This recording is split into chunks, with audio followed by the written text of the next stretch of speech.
Hey guys, welcome back to another episode of Naia Lax Updates. I'm John, and I'm here with all-time Clarke leading goal scorer Tucker LaBelle. How are we doing today, Tucker? Doing pretty well.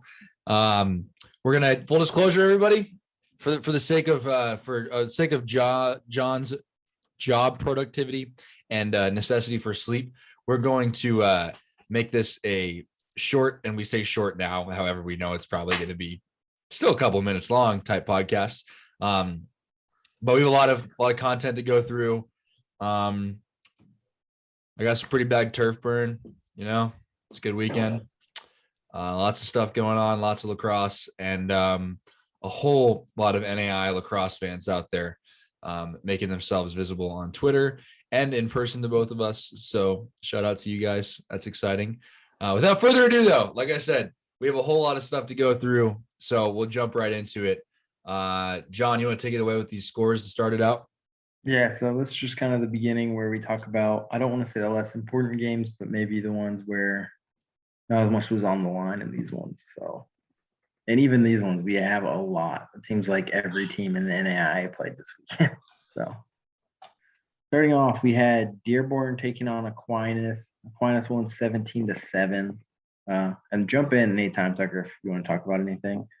William Penn 19, Clarke 4, Columbia 18, Missouri Valley 2, Concordia 27, Cleary 4, Madonna 15, Dearborn 6, Lawrence Tech 19, Taylor 4, Shorter 15.5. And the only thing I'll touch on there was that was actually a pretty solid game from point. I mean, all things considered. OU 8, Mobap 4. That was just a weird score line. Like I wouldn't have expected that score line from anything. So I would have said 15-7, maybe. I don't know. 100% would have been there with him.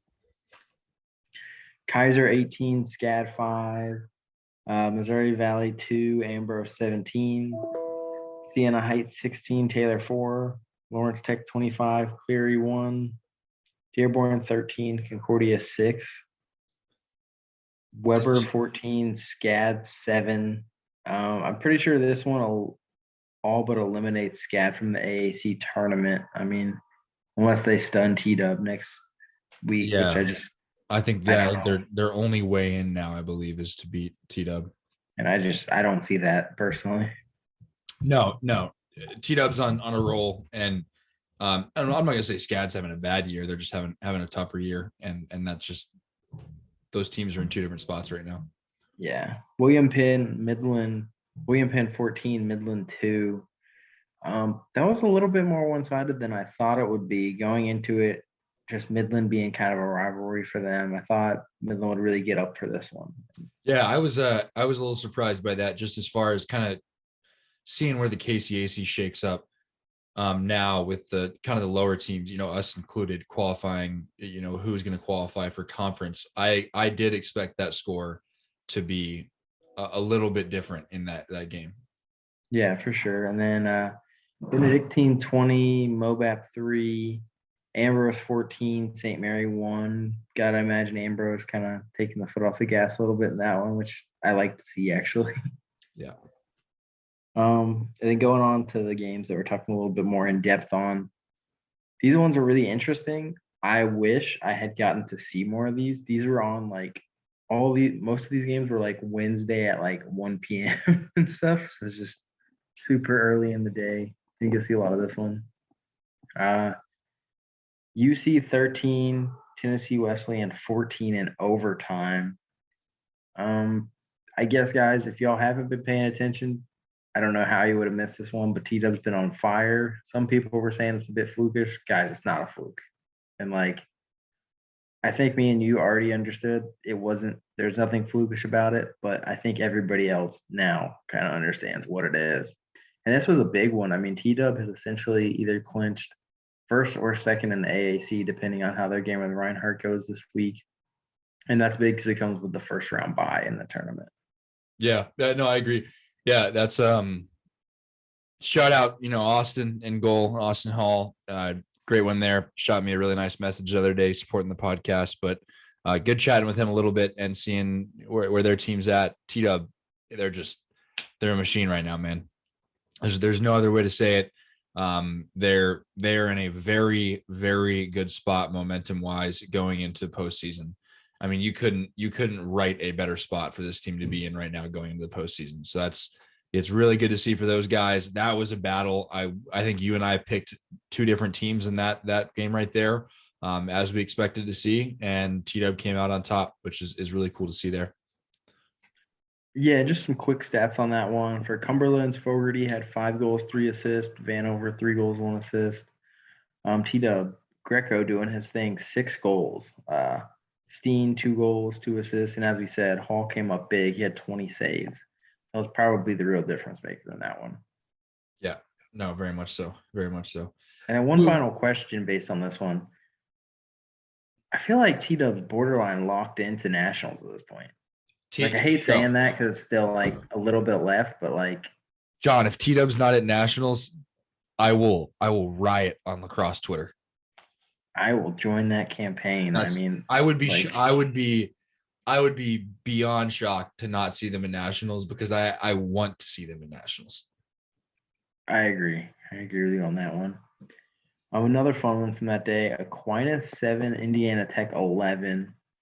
Going into this one, this was kind of the first two WAC teams, and I got to be honest. After seeing this one, I didn't get to watch a ton of it. Before I did see, I just don't see Indiana Tech dropping a game in WAC. I don't think they will. The way things are going right now in the WAC, I think we had gone into this year saying that it was an unusual year for the WAC, and I'm going to be honest. I think our picks and everybody's picks were all over the place for the WAC this year. And I just feel like at this point, Indiana Tech continues to prove that they're the team that wants and is going to win the WAC. That's just the way they're rolling right now. I'm with you. I don't see a competitor for them. I mean, could Aquinas beat them? I think Aquinas has the ability to beat them, but I just think that Tech is on a roll. And definitely. And I would specify an in-conference role. Yeah, for sure.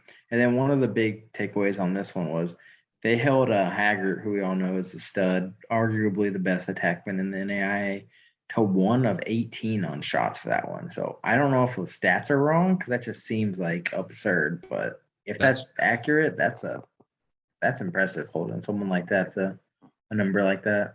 That much agreed.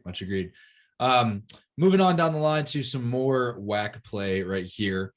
Siena Heights 13, Lords 12. I think it's what I said earlier. I think it's what you and I both said early on in the podcast, early on in the year, was that Siena Heights would be kind of a second half team and they would come up with some wins over teams that were statement wins. I don't know if it's a statement win over Lords. I kind of consider it would. I think Siena Heights is positioning themselves game after game in a better spot. I really do. Yeah, that's a big game. I mean, I think that's kind of the two teams we thought maybe like somewhere around 3rd or 4th. So Siena Heights making a clear push for that number 3 spot at this moment. Yeah, no, absolutely. Yeah, it's cool to see, man. A lot of guys to love on that team. A great atmosphere, and you can tell a team that's willing to fight. So really cool to see that on their part right there. Yeah, and then one of the big things in that game was Siena Heights was 5 of 9 for man up, so that's pretty good. Not so good for Lords to be in the penalty box that much, but things happen. It's true. All right, now we get to move on to my neck of the woods, somewhat. Benedictine 10, Columbia 12. I am going to be honest with you. This was surprising to me after playing both of those teams very recently. I was very surprised by that score. Yeah, this is another one I didn't get to watch, but the scoreline when I looked at my phone, and even going into it, I thought Benedictine would win. I don't want to say like big, but if you would have had to put me in a position, I would have picked Benedictine like 14-9 or something like that. Yeah, I watched, I believe it was this game I watched a pretty good amount of just kind of on replay. And I don't know, there wasn't like anything that I saw that was like detrimentally bad to either team that I think played a major role. I mean, the way I see it is Columbia's got a really good goalie right now, a young goalie, a really good goalie who's saving a lot of really good shots. Benedictine has a lot of shooters. And if this kid did his scouting, did his read right, and was saving their shots, he's a good enough goalie to save majority of the shots coming his way. That holds Benny down on scoring. And that's one big thing I can tell you right there. I didn't look at the stat line for the goalie, but I just remember from watching a little bit there. Columbia's got a really good goalie. And I'm assuming that is a big factor in what happened in this game. Yeah, and assuming my stats are right, which they could be wrong, full disclosure, it's like 11:15 at night, so maybe I wrote it down wrong, but I wrote it down as Benedictine having 66 shots, so to only put in 10. That's a bit surprising. So that goalie played pretty good. Yep, that's a dang good effort right there. Wow. Yeah, no, that honestly, I'm telling you right now, after playing both these teams, that's the storyline that makes the most sense. It is. I do think that this is a situation where either team could win a game if they played again.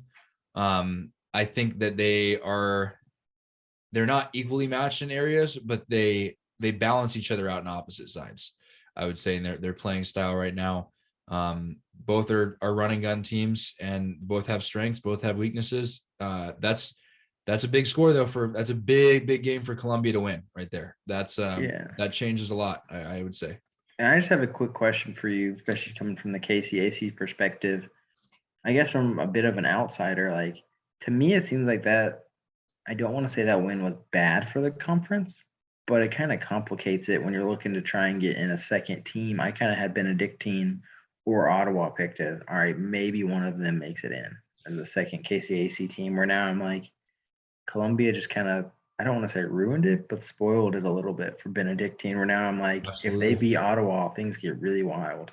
Absolutely. And I'm going to be honest with you right now, in my mind, the way I'm seeing the conference, and this is from playing these teams. I have Ambrose at 1 in the conference, and I feel pretty comfortable not even basing off of scores, having Ottawa at 2. Now, what happens as games going on, I don't know. I agree with you. I think this is one that probably clusters it up a little bit more for the conference than expected.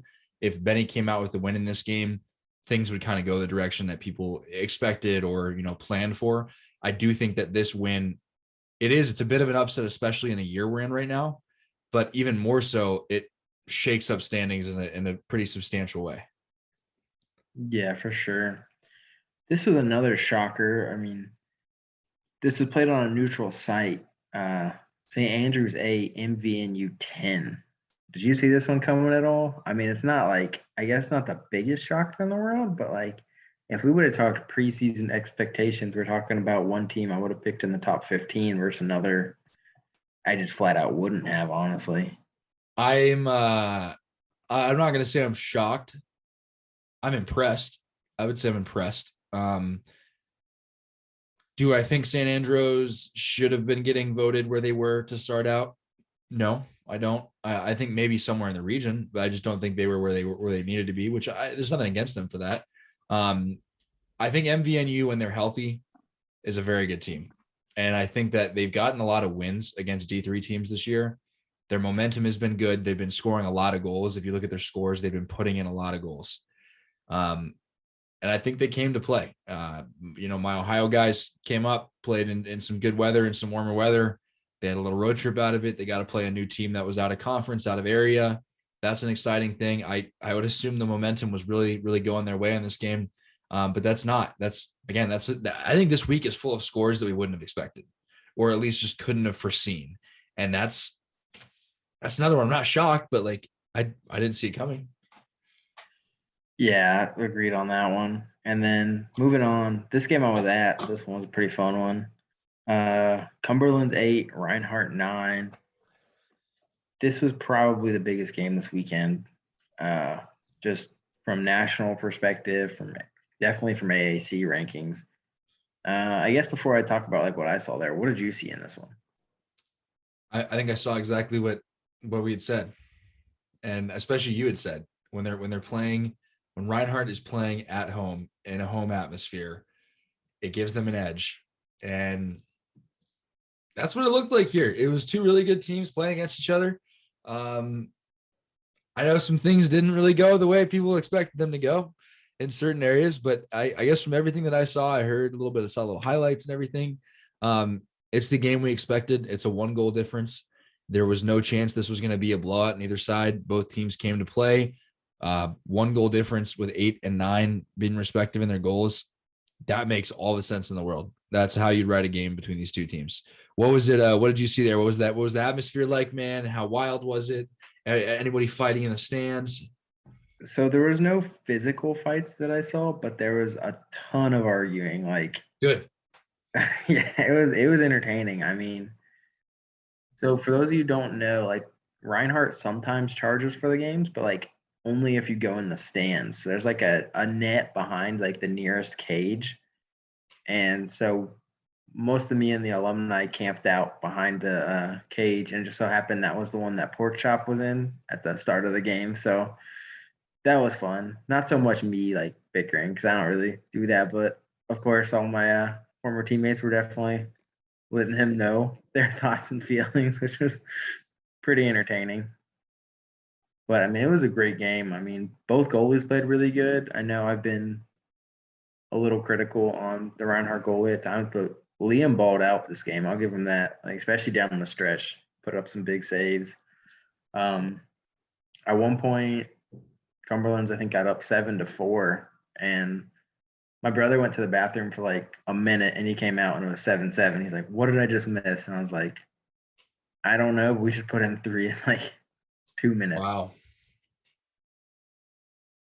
All right, guys, we're back. We had some quick technical difficulties, so welcome back to part 2 of the Naia Lax Updates podcast. John, return to your story. Yeah, so what I was saying, hopefully I'm at the same spot. And sorry if the thing looks different. I'm on my phone now because laptop just did something super weird. But yeah, so Reinhardt scored 3 pretty quick ones, make it 7-7, kind of late in the fourth. It was a pretty interesting game in that Bousquet and Wilkinson are kind of the 2 guys that for Reinhardt you would expect them to have big days and wins like this, but both of them were held goalless. I mean, I think they each had a couple assists, but the last 2 goals actually came from Titus, the Missouri Valley transfer, and he's a good player. He's kind of a bigger physical threat. He's not so much of the speed guy, but like going into it, he's not one that you would have thought would get like the game-winning goal. I wouldn't say. You probably would have picked Bousquet for that, but he scored the last 2 in kind of the last 3 minutes. That was pretty wild. Titus is from the same conference as me in high school in Ohio. Nice. But yeah, overall it was a fun game. I got to meet some of the Cumberland's parents and players after the game. So that was cool. I talked to Pete for a little bit. Shout out to the Vanovers, met their family, and the Witherows as well. So it was cool. It was nice meeting some of the people that like you interact with on Twitter. So I agree.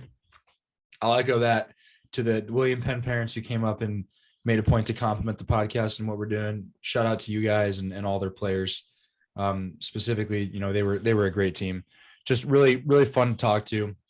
Great to communicate with. And like you said, it's always great to meet people who tune in weekly. And you heard stories of people skipping class for the podcast, which is that's some pretty crazy dedication right there.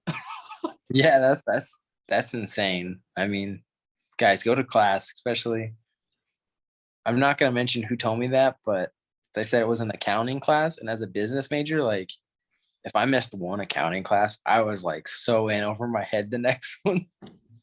Just listen to the podcast while you're doing homework. That's what we're doing. Yeah, that's just my advice. But I mean, y'all do what y'all want to do. That's right. As long as you're supporting the podcast, we're good. Yeah, that's definitely. If accounting has to get sacrificed, I mean, I guess it has to get sacrificed. That's what I'm saying. Any final thoughts there on your experience from that game? I mean, both of the teams are just very even. It's going to be really exciting watching the tournament at Reinhardt in a couple weeks. I mean, it seems like Cumberland's will probably be the 3 seed playing St. Andrews right now if things play out the way I think they're going to play out. So I think Cumberland's will still sit in a good spot, and then they'll get to either rematch Reinhardt or Tennessee Wesleyan after that one, it seems like, in the semis. So it'll be a fun one for sure. That it will. I'm excited. I mean, I'm not gonna lie. I'm really excited to see the AAC tournament this year. A lot of good lacrosse to be played, and it could go. It's anybody's game in a lot of ways this year, which is going to make it, I think, a very, very competitive conference tournament. Definitely. I'll let you kind of. Oh yeah. I lost. No, you're good. So I'll kind of keep guiding us here, guys. We're about a little over halfway through, I'd say. So we're gonna keep going here. So stay tuned with us as we're rambling for you tonight. Next on our list is the game that we played here against St. Mary. Beautiful weather, I should say. Great weather game against St. Mary. Tons of awesome people, tons of good people on their team. Just fun, like a fun lacrosse atmosphere, laid back in the evening, nice weather. I couldn't ask for a better day. We ended up getting technically our first conference win of the year over St. Mary, 19-4. Was that the game that I had my record? This weekend's blurring together, man. I'm going to be honest with you. Playing games. It's I think that's the one you got the yeah. record. Yeah, that's right. Because we played Mobile yesterday. I'm going to be honest, guys. Long weekend, senior day weekend. You know how it goes. So we got that win, 19-4. Shout out to my boy Connor Cole, my fellow attackman. He dropped in 10 goals. I had 5 goals that game, and then a bunch of midfielders and everybody else added in to finish out there. Everything was working together. It was a fun game. The ball was moving. Some long pole goals. Like it was fun lacrosse. We should also add that we were very evenly matched in numbers within a matter of like 2 subs, which was, good for us. I won't lie to you. It's nice to have a team that has similar numbers to you. I really, really hope to see that program have success down the road and get some more recruits in, because they have a great campus, a great stadium, good lacrosse support from what I've understood. They're in a rough patch right now. So I wish them nothing but the best, and really do hope to see them return to their original status within the conference, I would say. Yeah, absolutely. I mean, that's one of kind of the upper tier teams in the conference most years, I'd say. Yeah. And that's why, I think of like, we talk about like the KCAC historically, and St. Mary was kind of, they were always up there. Mobile was up there. St. Mary was up there. Whether we're seeing a shift right now, I honestly think we're just seeing a shift temporarily until the conference just gets better as a whole. I don't doubt that happens when it moves over to the heart of America. Lots of good things there. So moving on from that game, we'll move over to a Southern game. St. Andrews 5, T-Dub 11. What do we see there? You were at this game, right? Yeah, my brother was on a recruiting visit. Shout out T-Dub, you all absolutely killed it. That was a fun one, and it was pretty tight in the first and I want to say second quarter as well. The big changing point came on a T-Dub man up. And for those of you who don't know, they have a 6'7" defenseman plays on their man up unit, and the man has a cannon, and no one slid to him. He snipes it top left corner, I think, from what I can remember, and a defender like says something to him after it, like it was lucky. So then he taps the guy on the helmet, like better luck next time. And like, I know it's a little like, I don't know, but a little extra, but it was honestly really funny. And from that point on, it really hyped up kind of the teed up sideline. And it seemed like from there on, they really put it away. It's a good description. That was a good story. Nicely put. Yeah, no, we love those. And honestly, who doesn't love a good pole goal, especially on a man up unit? Like, you gotta love it. Like, it's rare. Like, it is really, really rare. But also really, really fun. So I would say that. You also have an injury note there on the St. Andrews goalie. So wish nothing but the best to your return, man, and your best to your health. That's a little scary whenever anything like that happens. So we just look forward to you coming back on the field and balling out continually. Yeah. What I'm told with that goalie is he has a dislocated kneecap, but like it's something that happens like every game. Like they're saying he's done it like 15 times this season or something. So I'm like, I don't like. I'm not that tough. I mean, dude, I've dislocated my shoulder and gone back in multiple times, but I just can't kneecap. Because it's such a flexible area. Oh, Wow.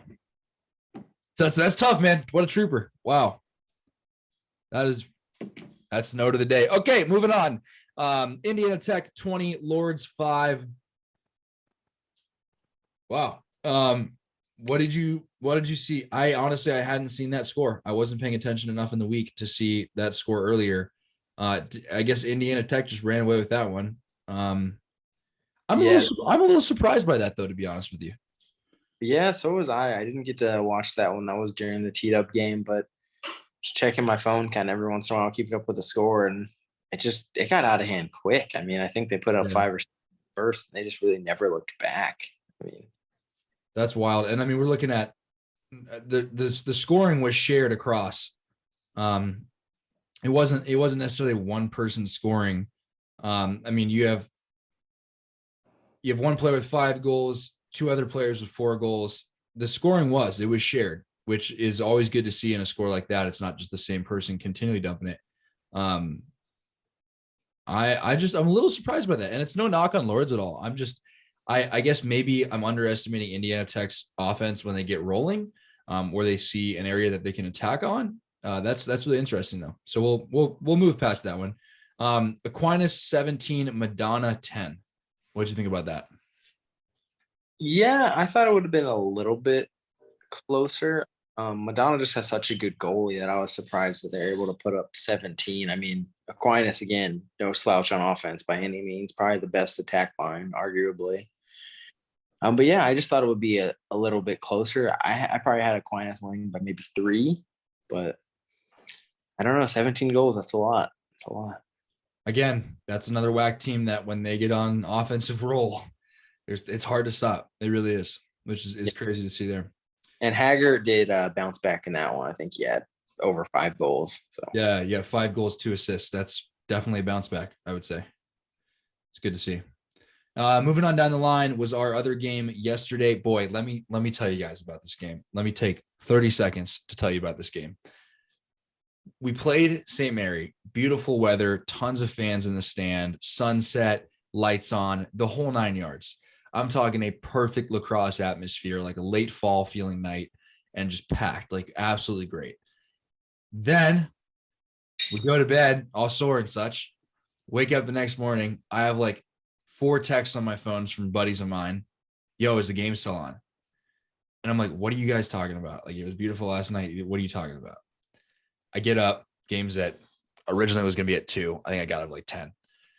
I'm like, you guys are crazy. They just go look outside.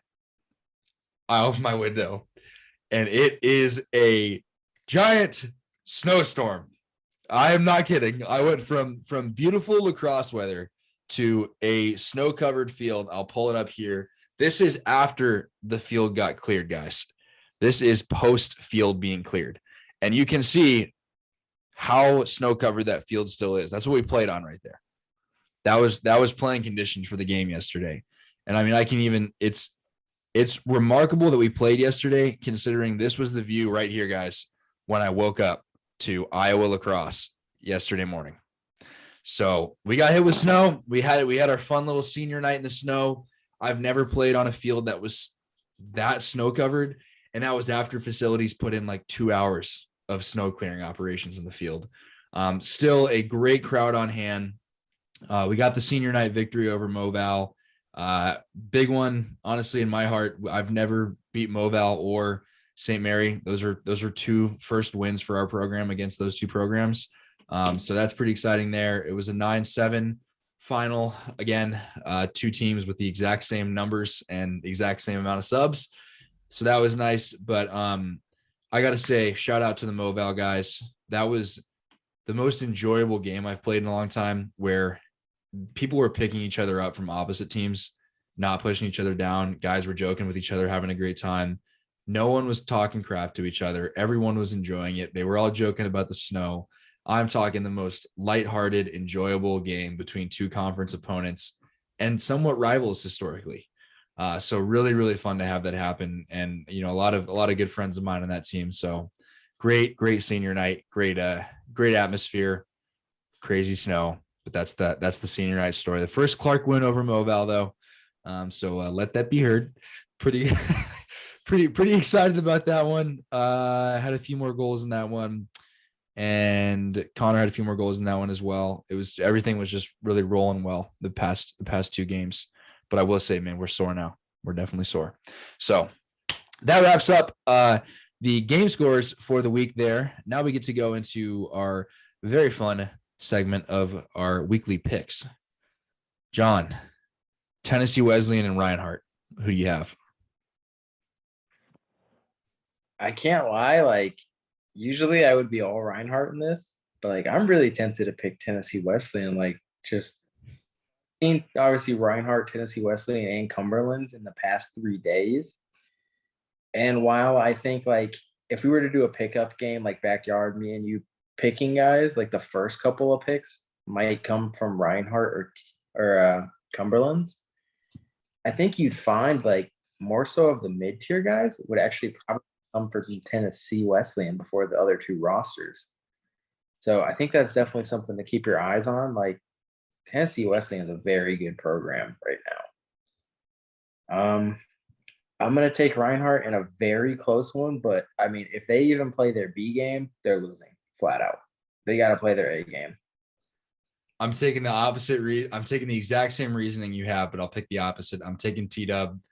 I'm going to ride this train while I can. I'm feeling good about picking them in this one, but I agree with you. It's if either team is off their game in the slightest way, then this is the last game that you can be off your game. I mean, really, really. And this is big for conference standings. I mean, this game is as the season goes on, especially for T-Dub, this is big. So the regular season AAC title game, and the winner, if you win this one and then you manage to win the conference tournament as well, probably looking at a top 3 national ranking. So absolutely. Totally agree. Over to the WAC, we got Lords and Madonna. I'm gonna take Lords. I think even though they've had some tough games recently, I think this will be a very close game. I'm gonna take Lords. It could be Madonna. I'm taking Lords though for this one. I'm going to go Lords as well. I know some feelings were hurt when the coach left for Madonna, so I think that might feel a little bit added bonus for the Lords guys. But I mean, both teams kind of had a little bit of a rough week, so it'll really be who can bounce back better. Yeah, absolutely. Lawrence Tech and Siena Heights. I'm taking Siena Heights with the way they've been playing. Yeah, I mean, Siena Heights is hot right now.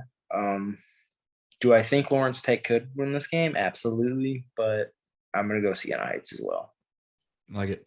Back over to the AAC, Kaiser and Weber. This is the one. This is the Florida NAI matchup that we've been waiting for. I'm taking Weber. I've said it for a while now. I've been supportive for a while now. I'll stay on it. I'll stay with my word. I'm taking Weber in this Florida matchup. I'm right there with you. I'm taking them. No hesitation on my part. I think Weber's going to take this one. And the best part about that is neither of us would have made that pick at the start of this season. Definitely not. And that's why I love it that much more. All right. Wait. You got UC and OU? Is that Ottawa? Yeah. I didn't know Ottawa was playing Cumberland's. Yeah. Oh wow. Okay. That's going to be cool. That's actually going to be a cool game, I think, in a lot of ways. Because we got the DeMarcos. Shout out to DeMarco boys against Cumberland's defense. I am curious to see how this game goes. And man, let's go KCAC. Cumberland's and OU, who you got? My logical brain is picking Cumberland's, but I'd love to see an Ottawa win. So you are going Cumberland's? I'm gonna go Cumberland's just because of the strength of opponent they've been playing lately. Yeah, I'm going Cumberland's as well. Just I saw Jake Morgan play again in person, and every time you see him, he shuts down wherever he's playing against. So one of the DeMarcos, you're not getting points that game. I mean, maybe, but I mean, when someone like that's guarding you, they're really gonna have to rely on the other brother to put up points. And then when I think about Ottawa, I think of the high flying offense and kind of don't want to say a bad defense, but not as great of a defense. And Cumberland's is a very good offense. So I'll pick Cumberland's. Agreed. Siena Heights and Indiana Tech. I'm going to pick Tech in this one. Yeah, I got Tech too. I mean, there's no reason to really stop picking them until they prove that we should. And I don't see that happening. Agreed. Definitely agreed there. Madonna and Lawrence Tech. I think this one could go either way. I'll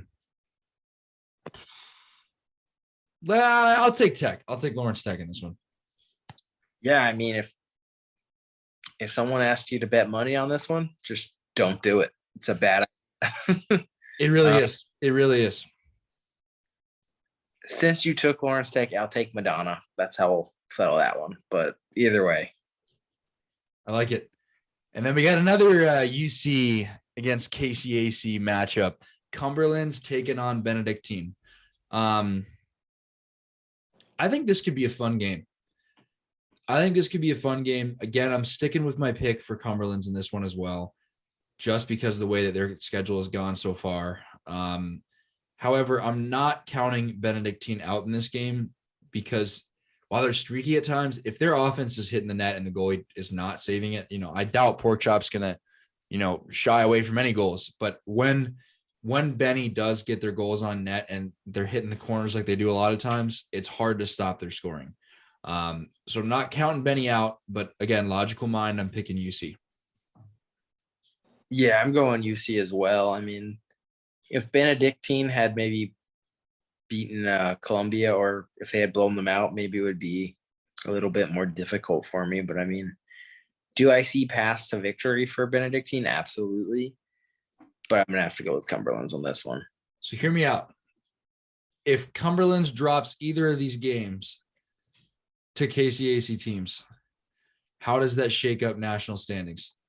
That shakes it up drastically. I mean, I would say if that happens, you can borderline guarantee the second spot going to the KCAC. So they will have a second team in, I would say. And it probably knocks AAC down to 3 teams. I still don't think there's any scenario where they only get 2.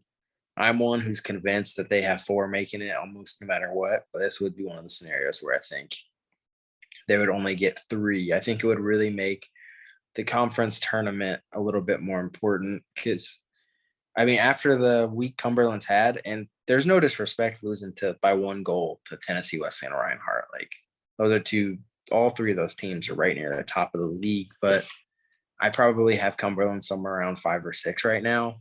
So losing one of those games kind of puts you probably around 7 or 8.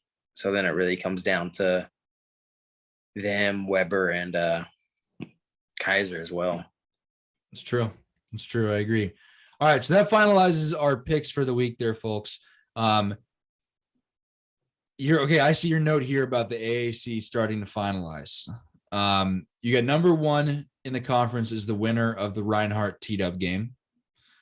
Number 2 is the loser of the Reinhardt versus T-Dub game. Number 3 locked in right now with Cumberland's. Number 4, Weber versus Kaiser.